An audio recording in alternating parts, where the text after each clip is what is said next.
ಆಕಾಶವಾಣಿ ಮಂಗಳೂರು.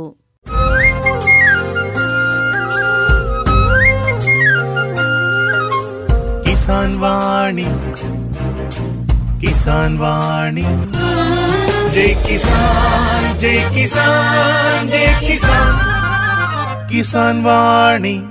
ಈ ಕಾರ್ಯಕ್ರಮದ ಪ್ರಾಯೋಜಕರು ಕೃಷಿ ಹಾಗೂ ರೈತ ಕಲ್ಯಾಣ ಸಚಿವಾಲಯ, ಭಾರತ ಸರ್ಕಾರ.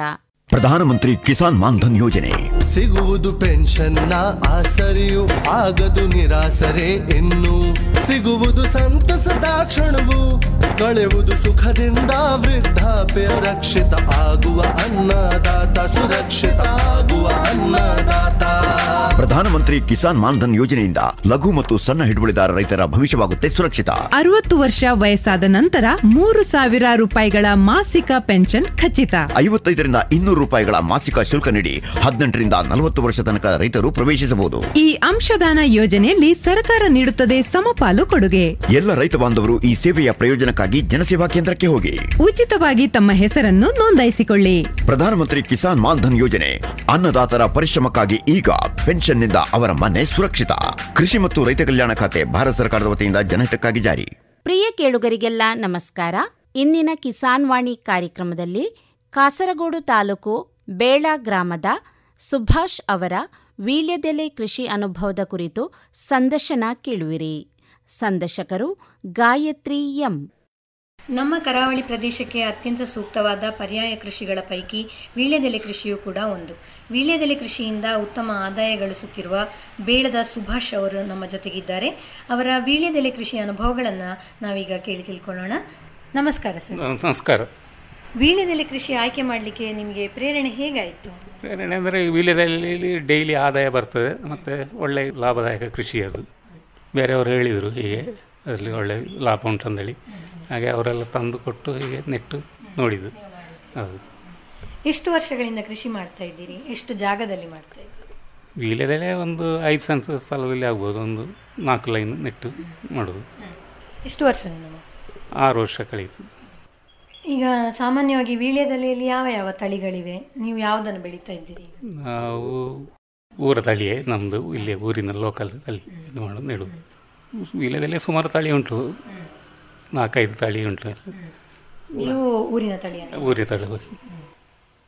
ಈಗ ವೀಳ್ಯದೆಲೆ ಕೃಷಿ ಮಾಡಬೇಕಿದ್ರೆ ಯಾವ ರೀತಿಯ ಹವಾಮಾನ ಬೇಕು ಮತ್ತು ಮಣ್ಣೆಲ್ಲ ಹೇಗಿರಬೇಕು? ಮಣ್ಣು ಒಳ್ಳೆ ಮಣ್ಣು ಇರಬೇಕು, ಚಾರಲು ಮಣ್ಣಿನಲ್ಲಿ ಇದು ಆಗಬೇಕು. ನೀರು ಇಂಗಿ ಹೋಗುವಾಗೆ ತರಬೇಕು, ಅದರಲ್ಲಿ ನೀರು ನಿಲ್ಬಾರ್ದು, ಆ ಥರದ. ವೀಳ್ಯದೆಲೆ ನೆಡಲಿಕ್ಕೆ ಇಂಥ ಸಮಯ ಅಂತ ಉಂಟಾ? ಯಾವ ಸಮಯದಲ್ಲಿ ನೆಡುವಂಥದ್ದು? ಸಮಯ ಅಂದರೆ ಅದರಲ್ಲಿ ಮಳೆಗಾಲ ಅಷ್ಟು ಫಸ್ಟಿಗೆ ನೆಡುವುದು. ಆದರೆ ತಿಂಗಳಲ್ಲಿ ನೆಟ್ಟರೆ ಒಳ್ಳೆ ಜೀವ ಹಿಡಿತು ಅಂತೇಳಿ ಹೇಳ್ತಾರೆ ಹಿಂದಿನವರು. ಹಾಗೆ ಈಗ ಮೊದಲಿಗೆ ಸಸಿಗಳನ್ನು ಅಥವಾ ಬಳ್ಳಿ ಅದು ಯಾವ ರೀತಿ ನೀವು ಆಯ್ಕೆ ಮಾಡೋದು? ಅಂದರೆ ನೆಡಲಿಕ್ಕೆ ಇದು ಒಳ್ಳೆಯದು ಅಂತ ನೀವು ಹೇಗೆ ಅದನ್ನು ಆರಿಸುವಂಥದ್ದು? ಅದು ಬಳ್ಳಿ ತುದಿ ಒಳ್ಳೆ ತೋರ ಇದ್ದು ಒಳ್ಳೆ ಇದು ಇರಬೇಕು. ನಮಗೆ ನೋಡುವಾಗ ಗೊತ್ತಾಗ್ತದೆ ಅದು ಹೇಗೆ ಬರ್ತದೆ ಅಂತೇಳಿ. ಅಂಥ ಬಳ್ಳಿ ಆಯ್ಕೆ ಮಾಡಿ ನೆಡಬೇಕು. ನೆಟ್ಟು ಕಳೆಗೆ ಅದು ಒಂದು 15 ದಿವಸ ಜೀವ ಹಿಡಿತದೆ. ಈಗ ಅದು ನೆಡುವ ವಿಧಾನ ಎಲ್ಲ ಹೇಗೆ? ಅಂದರೆ ಎಷ್ಟು ಉದ್ದದ ಬಳ್ಳಿಯನ್ನು ನೀವು ನೆಡಬೇಕು, ಮತ್ತು ಸಾಲುಗಳಲ್ಲಿ ನೆಡುವುದಾ ಹೇಗೆ? ಅದು ನೆಡಲಿಕ್ಕೆ ಅದು ಸಾಧಾರಣ 1.5 ಫೀಟ್ ಉದ್ದ ಬೇಕು. ಅದು ಸಾಲು ಮಾಡಿ ಒಂದು ಅರ್ಧ ಫೀಟು ಅದರಲ್ಲಿ ಮಣ್ಣಿನ ಅಡಿಯಲ್ಲಿ ಬೇಕು. ಅದು 1 ಫೀಟ್ ಬೇಕು ಹೀಗೆ ಉದ್ದ. ಮತ್ತೆ ಹೊರಗೆ 1 ಫೀಟ್ ಕಾಣಬೇಕು. ಈಗ ನೀವು ಎಷ್ಟು ಸಾಲುಗಳಲ್ಲಿ ಮಾಡಿದ್ದೀರಿ? ನಾನೀಗ 2 ಸಾಲಲ್ಲಿ ಮಾಡಿದ್ದೇನೆ. ಅಂದರೆ ಈಗ ಗಿಡ ನೆಡ್ತೀರಲ್ಲ ನೀವು, ಅದು ಒಂದು ಗಿಡದಿಂದ ಒಂದು ಗಿಡಕ್ಕೆ ಎಷ್ಟು ಅಂತರ ಇಟ್ಕೊಳ್ತೀರಿ? ಸಾಧಾರಣ ಒಂದು 2.5 ಫೀಟ್ ಅಂತರ ಬೇಕು. ಒಂದು ಕಂಬದಿಂದ ಒಂದು ಕಂಬಕ್ಕೆ ಅದು ಕಂಬ ಕೊಟ್ಟು ಮಾಡುವುದು, ಮರದ ಕಂಬ ಕೊಟ್ಟು ಅಷ್ಟು ಅಂತರ ಬೇಕು. ಈಗ ಇದು ಬಳ್ಳಿ ಆಗುವ ಕಾರಣ ಇದಕ್ಕೆ ಆಧಾರ ಬೇಕಲ್ಲ, ನೀವು ಅಂದರೆ ಚಪ್ಪರದ ರೀತಿಯಲ್ಲಿ ಮಾಡ್ತೀರಾ ಅಲ್ಲ ಕಂಬಗಳನ್ನು ಬಳಕೆ ಮಾಡ್ತೀರಾ? ನಾವು ಕಂಬದ ಇದರಲ್ಲಿ ಮಾಡುವುದು. ಚಪ್ಪರ ಆದರೆ ಅದು ಬೇರೆ ಥರದ ವಿಲಿಯೇ, ಚಪ್ಪರ ವಿಲಿ ಅಂತ ಹೇಳಿ ಹೇಳ್ತಾರೆ. ಬೇರೆ ಜಾತಿಯಲ್ಲಿ ಬರ್ತದ? ನಮ್ಮದು ಬಳ್ಳಿಯಲ್ಲಿ ಕಂಬ ಕೊಟ್ಟು ಮಾಡುವುದು. ಯಾವ ರೀತಿಯ ಕಂಬ ಅಂದರೆ ಉಪಯೋಗಿಸ್ತೀವಿ? ಕಂಬ ಅಂದರೆ ಮುಂಚೆಲ್ಲ ಹಿಂದಿನ ಮರದ್ದು, ಈಚಲ ಮರದ ಕಂಬ ನೆಟ್ಟು ಕೊಡುವುದು. ಈಗ ಅಂದರೆ ಅಕೇಶದ ಕಂಬ ಮಾಡುವುದೆಲ್ಲ. ಅದು ಅಂದರೆ ಎಷ್ಟು ಸಮಯಕ್ಕೊಮ್ಮೆ ಬದಲಿಸಬೇಕಾಗುವುದಿಲ್ವಾ? ಕಂಬ ಅಕೇಶದಲ್ಲೇ ತಿರ್ಲಿರ್ತದೆ, ಒಂದು 4 ವರ್ಷ ಏನಾಗುವುದಿಲ್ಲ. ಮತ್ತು ಅಡಿಕೆ ಇದು ಕಂಗು ಮರ ಬೇಕು ಅದರಲ್ಲಿ, ಅದೆಲ್ಲ ಕಟ್ಟಲಿಕ್ಕೆಲ್ಲ ಈಗ ನೀವು ಕಂಬ ಆಧಾರ ಕಂಬದಲ್ಲಿ ಒಂದೇ ಬಳ್ಳಿ ನೆಡುವುದಾ ಅಲ್ಲ ಸುಮಾರು ಬಳ್ಳಿ ನೆಡ್ಲಿಕ್ಕೆ? 2 ಬಳ್ಳಿ. ಮುಂಚೆ ಅಂದ್ರೆ ಫಸ್ಟಿಗೆ ಅದು ನೆಟ್ಟು ಸಣ್ಣ ಕಂಬ ಕೊಟ್ಟು ನೆಟ್ಟು ಜೀವ ಬರುವವರೆಗೆ ನೆಟ್ಟು ಬಂದ ಮೇಲೆ ನೀವು ಬೇರೆ ಕಂಬಕ್ಕೆ ಎಳೆದು ಕಟ್ಟುವುದು. ಅದಕ್ಕೆ ಮಣ್ಣೆಲ್ಲ ಹಾಕಿ ಅದರ ಮೇಲೆ ಮಣ್ಣೆಲ್ಲ ಹಾಕಬೇಕು, ಗೊಬ್ಬರ ಕೊಟ್ಟೆಲ್ಲ ಕಡೆಗೆ ಸಾಲು ಮಾಡುವುದು. ಫಸ್ಟಿಗೆ ಲೈನ್ ಎಳೆದು ನೆಡುವುದು, ಕಡೆಗೆ ಸಾಲು ಮಾಡುವುದು, ಸಾಲು ಮಾಡಿ ಕಂಬ ಕೊಟ್ಟು ನೆಡು. ಈಗ ಎಷ್ಟು ಆಧಾರ ಕಂಬ ಇದೆ? ಸಾಧಾರಣ 58 ಇದೆ. 2 ಸಾಲಿನಲ್ಲಿ 58 ಇದೆ. ಅದಕ್ಕೆ ನೀರಿನ ವ್ಯವಸ್ಥೆ ಎಲ್ಲ ಯಾವ ರೀತಿ ಮಾಡ್ಕೊಂಡಿದ್ದೀರಿ? ನೀರು ಎಲ್ಲ ನಮ್ಮದು ಬೋರ್ವೆಲ್ನ ಪೈಪಲ್ಲಿ ಹಿಡಿಯುವುದು. ಪೈಪ್ ಅಂದರೆ ಗಟ್ಟಿ ಹಿಡಿಬಾರದು, ಅದಕ್ಕೆ ಕೈ ಹಿಡಿದು ಸಪೂರ ನೇರ ಗಿಡಕ್ಕೆ ಹಾಕಿದ್ರೆ ಗಿಡ ಹಾಳಾಗುವ ಸಾಧ್ಯತೆ ಇದೆ. ಕೈಯಲ್ಲಿ ಹಿಡಿದು ಹಾಕಬೇಕು ನೀರು. ಅಂದ್ರೆ ಪೈಪಿಗೆ ನೀವು ಕೈ ಹಿಡಿದು ಹಾಕುವಂತ ನೀರು ಸಿಂಪಡಿಸಿದ ಹಾಗೆ ಮಾಡುವುದು. ಅಂದ್ರೆ ದಿವಸದಲ್ಲಿ ಎಷ್ಟು ಸಲ ನೀರು ಕೊಡಬೇಕು? ನೀರು ಒಂದೇ ಸಲ ಕೊಟ್ಟರೆ ಸಾಕಾಗ್ತದೆ. ಒಳ್ಳೆ ಬೆಳಗಿನ ಹೊತ್ತಿನಲ್ಲಿ ಕೊಡ್ತೀರಾ? ಸಂಜೆ ಕೊಡುವುದು, ನಾವು ಸಂಜೆ ಕೊಡುವುದು. ಸಂಜೆ ಹೊತ್ತಲ್ಲಿ ಸಂಜೆ ಕೊಟ್ಟರೆ ಅದರ ನೆನೆ ಇರ್ತದೆ. ಹಾಗೆ ಬೆಳಿಗ್ಗೆ ಕೊಟ್ಟರೆ ಬಿಸಿಲಿಗೆಲ್ಲ ಇದಾಗ್ತದೆ. ಈಗ ಅದಕ್ಕೆ ಗೊಬ್ಬರ ಎಲ್ಲ ಕೊಡಬೇಕಾಗ್ತದಾ ನೀವು? ಅಂದರೆ ಸಾವಯವ ಗೊಬ್ಬರ ಏನಾದರೂ ಬಳಸೋದಾ? ನಾವು ಸಾವಯವ ಗೊಬ್ಬರ ಬರುವುದಕ್ಕೆ ರಾಸಾಯನಿಕ ಗೊಬ್ಬರ ಬಳಸುವುದಿಲ್ಲ. ಮತ್ತು ನಾವು ಹಟ್ಟಿ ಗೊಬ್ಬರ, ನೆಲಕಡಲೆ ಹಿಂಡಿ ಎಲ್ಲ ಬಳಸು, ಕೈಬೇವು ಹಿಂಡಿ ಹಾಕಿ ನೀರು ಮಾಡಿ ಹಾಕುವುದು. ಒಂದು ಗೊಬ್ಬರ ಕೊಡುವಾಗ ಎಷ್ಟು ಸಮಯ ಬಿಟ್ಟು ಇನ್ನೊಂದು ರೀತಿಯ ಗೊಬ್ಬರ? 20 ದಿವಸಕ್ಕೊಮ್ಮೆ ಕೊಡಬೇಕಾಗ್ತದೆ. ಎಲ್ಲ ಗೊಬ್ಬರವನ್ನು ಒಂದೇ ಸಮಯಕ್ಕೆ ಕೊಡ್ತೀರಾ? ಕೈಬೇವು ಹಿಂಡಿ ಮತ್ತು ನೆಲಕಡಲೆ ಹಿಂಡಿ ಒಟ್ಟಿಗೆ ಬೆಳೆಸಿ ಕೊಡುವುದು, ಹುಳಿ ಬರಿಸಿ ಹಾಕುವುದು. ಅದು 20 ದಿವಸಕ್ಕೊಮ್ಮೆ ಕೊಡ್ತೀರಾ? 20 ದಿವಸಕ್ಕೊಮ್ಮೆ ಕೊಡ್ತೇನೆ. ಕೈಬೇವು ಹಿಂಡಿ ಮತ್ತು ನೆಲಕಡಲೆ ಹುಳಿ ಬರಿಸಿ ಕೊಡುವುದು, ನೀರು ಮಾಡಿ ಹಾಕುವುದು ಮುಟ್ಟಕ್ಕೆ. ಹಟ್ಟಿ ಗೊಬ್ಬರ ಅದು ಫಸ್ಟಿಗೆ ಅದು ಮಣ್ಣು ವರ್ಷಕ್ಕೊಮ್ಮೆ ಅದರ ಮಣ್ಣು ಬಿಡಿಸಿ, ಮಳೆಗಾಲ ಕಳೆದಾಗ ಮಣ್ಣು ಬಿಡಿಸಿ ಹೊಸ ಮಣ್ಣು ಹಾಕಬೇಕು. ಆ ಟೈಮಲ್ಲಿ ಸೊಪ್ಪು ಗೊಬ್ಬರ ಎಲ್ಲ ಹಾಕಿ ಕೊಡೋದು. ಹಟ್ಟಿ ಗೊಬ್ಬರ ವರ್ಷಕ್ಕೊಮ್ಮೆ? ವರ್ಷಕ್ಕೊಮ್ಮೆ 2 ಸಲ ಕೊಡ್ತೇನೆ. ಹಟ್ಟಿ ಗೊಬ್ಬರ ಎಲ್ಲಿಂದ? ದನ ಸಾಕ್ತೀರಾ ನೀವು? ನನ್ನ ಆಚೆ ಬಂದೆ ತಮ್ಮ ಸಾಕ್ತಾನೆ, ಅವತ್ತಿಂದ ತರೋದು. ಸೊಪ್ಪು ಇಲ್ಲೇ ನಮಗೆ ಇದೆ. ಈಗ ಅದು ಎಲೆಗಳೆಲ್ಲ ದೊಡ್ಡದಾಗಿ ಬರಲಿಕ್ಕೆ ಏನಾದರೂ ಮಾಡ್ತೀರಾ? ಎಲೆಗಳಿದೆ, ಸಾವಯವ ಗೊಬ್ಬರದಲ್ಲಿ ಬರ್ತದೆ. ಅದು ಹಾಕಿದರೆ ಹಟ್ಟಿ ಗೊಬ್ಬರ ಹಾಕಿದರೆ ಬರ್ತದೆ. ಮತ್ತು ಈ ನೆಲಕಡಲೆ ಹಿಂಡಿ ಕೊಟ್ಟಾಗ ಒಳ್ಳೆ ಬರ್ತದೆ ಅದು. ಮತ್ತು ಅದಕ್ಕೆ ರೋಗ ಬರುವುದು ಜಾಸ್ತಿ. ಅದೇ ರೋಗ ಕೀಟಗಳು ಬಂದೇ ಬರ್ತದಲ್ಲ, ಏನು ರೋಗ ಎಲ್ಲ ಬರ್ತದೆ? ರೋಗ ಎಲೆ ಚುಕ್ಕ ರೋಗ ಬರ್ತದೆ, ಹಳದಿ ರೋಗದಾಗೆ ಬರ್ತದೆ. ಎಲ್ಲ ಎಲೆ ಸಾಧಾರಣ ಎಲೆ ಇಲ್ಲದೆ ಉದುರಿ ಹೋಗ್ತದೆ. ಕರಿಮೆಣಸಿನ ಬಳ್ಳಿ ಹಾಗೆ ಅದಕ್ಕೆ ರೋಗ ಬರುವುದು ಜಾಸ್ತಿ. ಅದೇ ಥರದ ರೋಗ. ಅದಕ್ಕೆ ಮದ್ದೇನಿಲ್ಲ, ಏನು ಮಾಡಿದರೂ ನಿಲ್ಲುವುದಿಲ್ಲ ಅದು. ಮತ್ತೆ ಹೇಗೆ ನಿರ್ವಹಣೆ ಮಾಡುವುದು? ರೋಗ ಈ ಹುಳ ಬಾಧೆಗೆಲ್ಲ ನಾವು ಹೊಗೆ ಸೊಪ್ಪಿನ ದಂಟಿನ ನೀರು ಮಾಡಿ ಸಿಂಪಡಿಸುವುದು, ಅದರಲ್ಲಿ ಹೋಗ್ತದೆ. ಅದು ಯಾವ ರೀತಿ ಮಾಡುವಂತ? ಹೊಗೆ ಸೊಪ್ಪಿನ ದಂಟನ್ನು ನೆನೆಸಿ ಇಡಬೇಕು, ಒಂದು 2-3 ದಿವಸ ನೆನೆಸಿ ನಂತರ ಸಿಂಪಡಿಸುವುದು. ಅಂದರೆ ನೀರು ಮಾಡಿ ತೆಳು ಮಾಡಿ ನೀರು ಮಾಡಿ ಸಿಂಪಡಿಸುವುದು. ಅದರಲ್ಲಿ ಸಾಧಾರಣ ಹುಳ ಎಲ್ಲ ರೋಗ ಹೋಗ್ತದೆ. ಅದು ವೀಳ್ಯದೆಲೆಗೆ ಮಾತ್ರ ಆಗ್ತದೆ ಅಲ್ಲ ಬೇರೆ ಗಿಡಗಳಿಗೂ ಆಗ್ತದೆ? ಗಿಡಗಳಿಗೆ ಆಗ್ತದೆ, ಹುಳ ಬಾಧೆ ಇದ್ದ ಗಿಡಗಳಿಗೆ ಎಲ್ಲ ಆಗ್ತದೆ ಅದು. ಈಗ ತರಕಾರಿ ಎಲ್ಲ ಮಾಡೋದಕ್ಕೂ ಆದ್ರೂ ಆಗ್ತದೆ? ತರಕಾರಿ ಎಲ್ಲ ಮಾಡೋದಕ್ಕೂ ಆಗ್ತದೆ ಅದು. ಅದಂದ್ರೆ ನೀವು ಹುಳ ಬಂದ್ರೆ ಸಿಂಪಡಿಸುವಂತದ್ದಲ್ಲ, ಮುಂಜಾಗ್ರತೆಯಾಗಿ ಮೊದಲೇ ಮಾಡ್ತೀರಾ? ಹುಳ ಬರುವಾಗ ಅಂದಾಜು ಇರ್ತದೆ, ಸಾಧಾರಣ 1-2 ಕಾಣ್ತದೆ, ಆಗ ಸಿಂಪಡಿಸುವುದು. ಮತ್ತೆ ಅದು ಮತ್ತೆ ಬೇರೆ ಏನು ಇದು ರಾಸಾಯನಿಕ ಇದು ಸಿಂಪಡಿಸುವುದು, ಅದಂದರೆ ತಿನ್ನುವುದಲ್ಲ, ಹಾಗೆ ಸಿಂಪಡಿಸುವುದಿಲ್ಲ. ಈಗ ನೆಟ್ಟು ಎಷ್ಟು ಸಮಯ ಆಗ್ತದೆ ನೀವು ಅಂದರೆ ಇದು ಫಸಲು ಅಂದರೆ ಎಲೆ ಕೊಯ್ಲಿಕ್ಕೆ ಶುರು ಮಾಡುವ?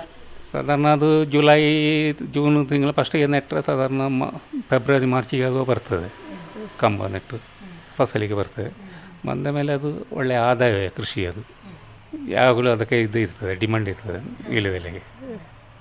ಈಗ ನೀವು ಅದು ಗಿಡದಿಂದ ಎಲೆಗಳನ್ನು ಕತ್ತರಿಸುವ ವಿಧಾನ ಹೇಗಿರ್ತದೆ? ಅಂದರೆ ಬುಡದಿಂದ ಎಷ್ಟು ಅಂತರದಿಂದ ನೀವು ಎಲೆ ಕೀಳಲಿಕ್ಕೆ ಶುರು ಮಾಡುವಂಥದ್ದು? ಫಸ್ಟಿನದು ಶುರು ಬಂದ ವೀಳ್ಯದೆಲೆ ಚೂಟಿ ಕೆಳಗೆ ಬುಡಕ್ಕೆ ಹಾಕುವುದು, ಒಂದು ಬಳ್ಳಿ ಬೆಳೀಲಿಕ್ಕೆ ಬೇಕಾಗಿ, ಮತ್ತೆ ವೀಳ್ಯದೆಲೆ ಕೊಯ್ಯಲಿಕ್ಕೆ ಶುರು ಮಾಡೋದು. ಎಷ್ಟು ಅಂತರದ ಮೇಲಿನ? ಸಾಧಾರಣ ಒಂದು 2 ಫೀಟ್ ಅಂತರ ನಂತರ ಕೊಯ್ಯಬಹುದು. ಅಂದರೆ ದಿನಾಲು ಕೊಯ್ಯಲಿಕ್ಕೆ ಸಿಗ್ತದ ನಿಮಗೆ? ದಿನಾಲು ಕೊಯ್ಯಲಿಕ್ಕೆ ಸಿಕ್ಕುವುದಿಲ್ಲ, ಅಂದರೆ ಅದು ಚಿಗುರಿ ಬರಲಿಕ್ಕೆ ಅದು ಎಲ್ಲ ವೀಳ್ಯದೆಲೆ ಚಿಗುರು ಕೊಯ್ಯಲಿಕ್ಕೆ ಆಗುವುದಿಲ್ಲ. ಸಾಧಾರಣ ಬೆಳಿಬೇಕು ಅದು, ಒಂದು ಒಳ್ಳೆ ಬಲಿತದ ತಿನ್ನಲಿಕ್ಕೆ ಆಗುವುದಿಲ್ಲ, ಅದಾಗಬೇಕು ಅದು ಹಾಗೆ ಕೊಯ್ಯಲಿಕ್ಕೆ. ಈಗ ಅದು ಎಲ್ಲಿ ಮಾರುಕಟ್ಟೆಯಲ್ಲಿ ಎಲ್ಲಿ ಮಾಡ್ತೀರಿ? ಮಾರುಕಟ್ಟೆ ಅದಕ್ಕೆ ಎಲ್ಲಿಯೂ ಡಿಮಾಂಡ್ ಉಂಟು, ಎಲ್ಲ ಅಂಗಡಿಯವರೆಲ್ಲ ತೆಕ್ಕೊಳ್ತಾರೆ. ಜಾತ್ರೆ ಟೈಮಿಗೆಲ್ಲ ಭಯಂಕರ ಅದಕ್ಕೆ ರೇಟ್ ಎಲ್ಲ. ನಾವೊಂದು ಕಾಯಿ ಅಂಗಡಿಗೆ ಕೊಡುವುದು, ಅವರು ತೆಕ್ಕೊಳ್ಳೋದು. ಅದನ್ನು ಕೊಯ್ದು ಅದನ್ನು ಕಟ್ಟ ಎಲ್ಲ ಮಾಡುವಂಥದ್ದಲ್ವಾ? ಯಾವ ರೀತಿ ನೀವು ಅದನ್ನು ಮಾಡುವಂಥದ್ದು? ಅದನ್ನು ಕೊಯ್ದು ಅದು ಒಂದು 25 ಲೆಕ್ಕ ಕವಳೆ ಮಾಡೋದು, 100ಕ್ಕೆ ಒಂದು ಕಟ್ಟ ಆಯಿತು, ಹಾಗೆ ಒಂದು ಕಟ್ಟ ಮಾಡಿ ಕೊಡುವುದು. 100 ಎಲೆ ಇದ್ರೆ ಒಂದು ಕಟ್ಟ, 25 ಇದ್ರೆ ಒಂದು ಕವಳೆ, 4 ಕವಳೆಗೆ ಒಂದು ಕಟ್ಟ ಆಯಿತು. 4 ಕವಳೆಗೆ ಒಂದು ಕವಳೆಯಲ್ಲಿ 25 ಎಲೆ ಇರ್ತದೆ, 100 ಎಲೆಗೆ ಒಂದು ಕಟ್ಟ. ಅಂದರೆ ಅದು ನೀವೀಗ ಮಾರುಕಟ್ಟೆಗೆ ಮಾರಾಟ ಮಾಡುವಾಗ ಕಟ್ಟವನ್ನು ಯಾವ ರೀತಿ ತಯಾರು ಮಾಡುವಂಥದ್ದು? ಅದೇ ಕಟ್ಟ ಮಾಡುವುದು, ಈಗ ಕವಳೆ ಇಟ್ಟು ಎಲ್ಲ ಅಟ್ಟಿಗೆ ಇಟ್ಟು ಕೊಡುವುದು ಕಟ್ಟದಲ್ಲಿ. 10 ಕಟ್ಟಾದರೆ ಒಂದು ಇದರಲ್ಲಿ ಬಾಳೆ ಎಲೆಯಲ್ಲಿ ಕಟ್ಟಿ ಕೊಂಡೋಗಿ ಕೊಡುವುದು. ಅಂದರೆ ನೀವು ಇದು ಕೊಯ್ದ ತಕ್ಷಣ ಅದನ್ನು ಮಾರಬೇಕಾ ಅಲ್ಲ ಒಂದು ದಿವಸ ಇಟ್ಟು ಅಥವಾ ಯಾವ ರೀತಿ? ನಾವು ಇಲ್ಲಿ ಕೊಯ್ದ ತಕ್ಷಣ ಕೊಡುವುದು. ಬೆಳಿಗ್ಗೆ ಕೊಯ್ದರೆ ಮಧ್ಯಾಹ್ನ ಕೊಂಡೋಗಿ ಕೊಟ್ಟು ಆಗ್ತದೆ. ನನ್ನ ಮಿಸಸ್ ಎಲ್ಲ ಅದಕ್ಕೆ ಹೆಲ್ಪ್ ಮಾಡ್ತಾಳೆ, ಎಲ್ಲ ಲೆಕ್ಕ ಮಾಡಿ ಎಲ್ಲ ಇಡುವುದು ಅವಳಿಗೆ. ಎಲ್ಲರ ಸಹಕಾರದಿಂದ ಕೃಷಿ ಮುಂದೆ ಹೋಗ್ತದೆ. ಮಿಸಸ್ಸಿನ ಸಹಕಾರ ಜಾಸ್ತಿ ಅದಕ್ಕೆ, ಎಲ್ಲ ಅವಳದೇ. ಇದು ಕೊಯ್ದರೆ ಮತ್ತೆ ಬಾಕಿ ಎಲ್ಲ ಕೆಲಸ ಅವಳದೇ, ಎಲ್ಲ ಎಣಿಸಿ ಕಟ್ಟ ಮಾಡೋದೆಲ್ಲ. ಈಗ 58 ಗಿಡ ಇದೆ ಅಲ್ಲ ನಿಮ್ಮ ಹತ್ರ, ಸರಾಸರಿ ಉತ್ಪಾದನೆ ಎಷ್ಟಾಗ್ತದೆ? ಸರಾಸರಿ ನಾನೀಗ ದಿವಸಕ್ಕೆ ಒಂದು 5 ಕಟ್ಟಾದಾಗೆ ಕೊಯ್ಯುವುದು. 5 ಕಟ್ಟೆಗೆ ಈಗ 200 ರೂಪಾಯಿಗೆ ಸಿಗ್ತದೆ. ನಾವು ಅದು ಕಾಯಿ ಕೊಡುವ ಕಾರಣ ಅವರು ಮಳೆಗಾಲ ಎಲ್ಲ ಕಾಲದಲ್ಲಿ ತೆಕ್ಕೊಳ್ತಾರೆ. ಬೆಲೆಯಲ್ಲಿ ವ್ಯತ್ಯಾಸಗಳೇನಾಗ್ತದೆ? ಬೆಲೆಯಲ್ಲಿ ಕೆಲವು ಕಡೆ ಎಲ್ಲ ಜಾಸ್ತಿ ಸಿಗ್ತದೆ, ಆದರೆ ಕೆಲವರು ಒಮ್ಮೆ ಬೆಲೆ ಜಾಸ್ತಿಯಾಗಿ ತೆಕ್ಕೊಳ್ತಾರೆ, ಕಡೆಗೆ ತೆಕ್ಕೊಳ್ಳೋದಿಲ್ಲ, ಡಿಮಾಂಡ್ ಇಲ್ಲ ಅಂದರೆ. ಕಾಯಿ ಕೊಡುವವರು ಯಾವಾಗಲೂ ತೆಕ್ಕೊಳ್ತಾರೆ. ಒಂದೇ ಅಂಗಡಿಗೆ ಕೊಟ್ಟರೆ ಕಾಯಿ ತೆಕ್ಕೊಳ್ತಾರೆ ಅವರು. ಅವರು ಕಾಯಿ ಮುಂದೆ ದರ ಕಡಿಮೆ ಇದ್ದವರು ಜಾಸ್ತಿ ಇದ್ದರು ಒಂದೇ ದರ ಕೊಡ್ತಾರೆ. ಈಗ ಗಿಡಗಳು ಹಳತ್ತಾದಾಗ ಅದರ ಇಳುವರಿಯಲ್ಲಿ ವ್ಯತ್ಯಾಸ ಬರ್ತದೆ. ಆವಾಗ ನೀವು ಏನು ಮಾಡ್ತೀರಿ? ಪುನಃ ನಾಟಿ ಎಲ್ಲ ಮಾಡುವ ವಿಧಾನ ಹೇಗೆ? ಆಯಿತು, ಅದರದ್ದು ಒಂದು 4-5 ವರ್ಷ ಆದರೆ ಮತ್ತೆ ಹೋಯ್ತು ಅದು. ಈಗಿನ ರೋಗದಲ್ಲೆಲ್ಲ ಬಳ್ಳಿ ಸಾಯ್ತದೆ, ಮತ್ತೆ ಬೇರೆ ಹೊಸತೆ ನೆಡಬೇಕಾಗ್ತದೆ. ಹಳತ್ತು ಮತ್ತೆ ಎಷ್ಟಾದರೂ ಇರ್ತದೆ, ಅದರ ವೀಳ್ಯದೆಲೆ ಚಿಕ್ಕದೆ, ಅದರದ್ದು ಸಿಕ್ಕುವುದಿಲ್ಲ ಅದು ಕಡೆ ಮಾರಲಿಕ್ಕೆಲ್ಲ. ವಸ್ತು ನೆಡಬೇಕಾಗ್ತದೆ, ಅದಕ್ಕೆ ಸ್ವಲ್ಪ ಖರ್ಚಿರ್ತದೆ. ಈಗ ವೀಳ್ಯದೆಲೆ ಹೊಸತಾಗಿ ಕೃಷಿ ಮಾಡುವವರಿಗೆ ಏನು ಸಲಹೆ ನೀಡಲಿಕ್ಕೆ ಬಯಸ್ತೀರಿ? ವೀಳ್ಯದೆಲೆ ಅಂದರೆ ಯಾವಾಗಲೂ ನೆಟ್ಟು ನೋಡಿದರೆ ಒಂದು ಲಕ್ಷ್ಮಿ ಥರ, ಯಾವಾಗಲೂ ಅದು ದುಡ್ಡು ಬರುವುದೇ. ಈಗಿನ ಯುವಕರಿಗೆಲ್ಲ ಒಳ್ಳೆ ಇದು ಅದು. ಈಗ ಯುವಕರೆಲ್ಲ ಕೃಷಿಯಿಂದ ಹಿಂದೆ ಸರಿಯುವ ಸಮಯದಲ್ಲಿ ಇದು ಒಳ್ಳೆ ಇದು ಆದಾಯ ಬರುವುದು. ಇದರಲ್ಲಿ ಒಳ್ಳೆ ಆದಾಯ ಬರ್ತದೆ ಯುವಕರಿಗೆ. ಒಂದು ಮೈಕೈಗೆ ಆರೋಗ್ಯಕ್ಕೆ ಒಳ್ಳೆಯದು ಎಲ್ಲ. ಕೃಷಿಯಲ್ಲಿ ಮುಂದುವರಿದರೆ ಕೃಷಿ ಯಾವಾಗಲೂ ಒಳ್ಳೆಯದೇ, ಲಾಭದಾಯಕ ಕೃಷಿ ಅದು ವೀಳ್ಯದೆಲೆ. ಬೇರೆ ಏನಾದರೂ ಕೃಷಿ ಮಾಡ್ತೀರಾ ನೀವು? ನಾವು ಬೇರೆ ಬೇಸಿಗೆಗಾಲದಲ್ಲಿ ತರಕಾರಿ ಕೃಷಿ ಮಾಡೋದು, ಬಸಳೆ, ಬೆಂಡೆಕಾಯಿ, ಅಳಸಂಡೆ ಎಲ್ಲ. ಕೃಷಿಯ ಯಶಸ್ಸು ಕೃಷಿಕರ ಶ್ರಮದ ಮೇಲೆ ನಿಂತಿದೆ. ಸರಿಯಾದ ನಿರ್ವಹಣೆಯಿಂದ ಕಡಿಮೆ ಜಾಗದಲ್ಲೂ ವೀಳ್ಯದೆಲೆ ಕೃಷಿಯನ್ನು ಮಾಡಿ ಉತ್ತಮ ಆದಾಯ ಗಳಿಸಬಹುದು ಅಂತ ನೀವು ತೋರಿಸಿಕೊಟ್ಟಿದ್ದೀರಿ ಸರ್. ಕಾರ್ಯಕ್ರಮದಲ್ಲಿ ಭಾಗವಹಿಸಿದ್ದಕ್ಕಾಗಿ ಧನ್ಯವಾದಗಳು. ನಮಸ್ಕಾರ. ನಮಸ್ಕಾರ ಮೇಡಮ್. ಇದುವರೆಗೆ ಕಾಸರಗೋಡು ತಾಲೂಕು ಬೇಳ ಗ್ರಾಮದ ಸುಭಾಷ್ ಅವರ ವೀಳ್ಯದೆಲೆ ಕೃಷಿ ಅನುಭವದ ಕುರಿತು ಸಂದರ್ಶನ ಕೇಳಿದಿರಿ. ಸಂದರ್ಶಕರು ಗಾಯತ್ರಿ ಎಂ. ನಿರ್ದೇಶನ PV ಪ್ರಶಾಂತ್ ಕುಮಾರ್. ಸರ್ವಶ್ರೇಷ್ಠ ರೈತನ ಬಹುಮಾನ ದೊರೆಯುತ್ತದೆ ಹರಿಯಣ್ಣಗೆ. ಇನ್ನು ಎಲ್ಲರಿಗೆ ನಿಮ್ಮ ಸಫಲತೆಯ ಗುಟ್ಟಿನ ಹೇಳಿ. ನನ್ನ ರೈತ ಬಾಂಧವರೇ, ಈಗ ನೀವು ಸಹ ಉತ್ತಮ ಬೆಳೆಯನ್ನು ಬೆಳೆಯಬಹುದು. ಅದು ಹೇಗೆ? ಹೇಗೆಂದ್ರೆ ಯಾವಾಗ ಯಾವುದೇ ಸಮಸ್ಯೆ ಬಂದಲ್ಲಿ ತಕ್ಷಣ 1-800-1801-555 ಕರೆ ಮಾಡಿ. ಇದು ಯಾರ ನಂಬರ್ ಅಣ್ಣ? ರೈತರ ಕಾಲ್ ಸೆಂಟರ್ದು. ಇಲ್ಲಿ ಕೃಷಿಯ ಎಲ್ಲಾ ಸಮಸ್ಯೆಗಳಿಗೆ ವಿಶೇಷಜ್ಞರು ಉತ್ತರ ಹೇಳ್ತಾರೆ. ಅಲ್ಲಣ್ಣ, ವಿಶೇಷಜ್ಞರು ಅಲ್ಲಿ ಯಾವಾಗೂ ಕೂತಿರ್ತಾರೇನು? ಕೂತಿರ್ತಾರಣ್ಣ. ವರ್ಷದ 365 ದಿನಾಲೂ ಸಿಗ್ತಾರೆ. ಅದು ಸಹ ಬೆಳಗಿನ ಜಾವ 6ರಿಂದ ರಾತ್ರಿ 10 ಗಂಟೆವರೆಗೂ. ಆದ್ರಣ್ಣ, ಬಳತ್ತಿನವರೆಗೆ ಮಾತಾಡಿದ್ರೆ ದುಡ್ಡು ಹೆಚ್ಚತ್ತಲ್ವಾ? ಯಾವ ಖರ್ಚು ಇಲ್ಲ. ಮೊಬೈಲ್ ಅಥವಾ ಬೇರೆ ಫೋನ್ ನಿಂದ ರೈತರ ಕಾಲ್ ಸೆಂಟರ್ಗೆ ಉಚಿತವಾಗಿ ಕರೆ ಮಾಡಿ. ಸಲಹೆಗೂ ದುಡ್ಡಿಲ್ಲ. ನಿಜವಾಗ್ಲೂ. ರೈತ ಬಾಂಧವರೇ, ಕೃಷಿಯ ಸಮಸ್ಯೆಗಳಿಗಾಗಿ ನಿಮ್ಮ ಭಾಷೆಯಲ್ಲಿ ತಕ್ಷಣವೇ ಪರಿಹಾರವನ್ನು ಪಡೆಯಲು ಭಾರತಾದ್ಯಂತ ಯಾವುದೇ ಫೋನ್ ನಿಂದ ರಾಷ್ಟ್ರೀಯ ಹೆಲ್ಪ್ ಲೈನ್ ನಂಬರ್ 1-800-1801-1551 ಉಚಿತವಾಗಿ ಕರೆ ಮಾಡಿ. ರೈತರ ಗೆಳೆಯ, ರೈತರ ಕಾಲ್ ಸೆಂಟರ್. ಈ ಕಾರ್ಯಕ್ರಮದ ಪ್ರಾಯೋಜಕರು ಕೃಷಿ ಹಾಗೂ ರೈತ ಕಲ್ಯಾಣ ಸಚಿವಾಲಯ, ಭಾರತ ಸರ್ಕಾರ. ಇದು ಇಂದಿನ ಕಿಸಾನ್ ವಾಣಿ ಕಾರ್ಯಕ್ರಮ. ಮುಂದಿನ ಕಾರ್ಯಕ್ರಮದಲ್ಲಿ ನಿಮ್ಮ ಭೇಟಿ. ನಮಸ್ಕಾರ.